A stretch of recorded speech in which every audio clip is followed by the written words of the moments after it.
থানা শিবপুর, গ্রাম ধানুয়া।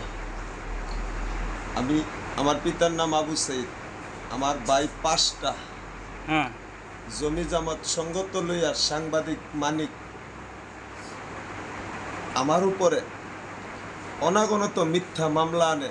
4টা মিথ্যা মামলা আমার কাছে ফটোকপি আছে। আমি 2টা মামলা থেকে খালাস পাইছি।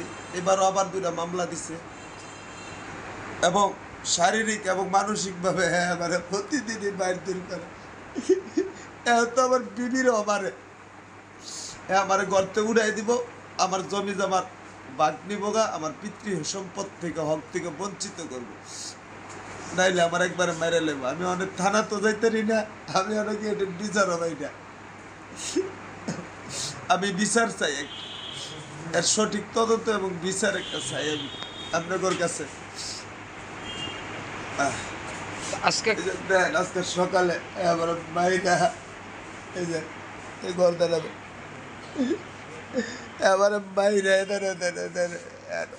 ও আরো আঘাত আছে। আজকে আমার বউটার হাত কেটে লেগেছে, খুব বড় বাইরে। একটু বলেন তো দেখি। মানিকের বাড়ি একটা আছে। কদিন পরে আমরা যে জায়গাটা থাকি ওই জায়গাটা নেওয়ানোর লেগে হেরা অত্যাচার অনেক করতেছে। কদিন পরেই হেরা দৌড়া মারে।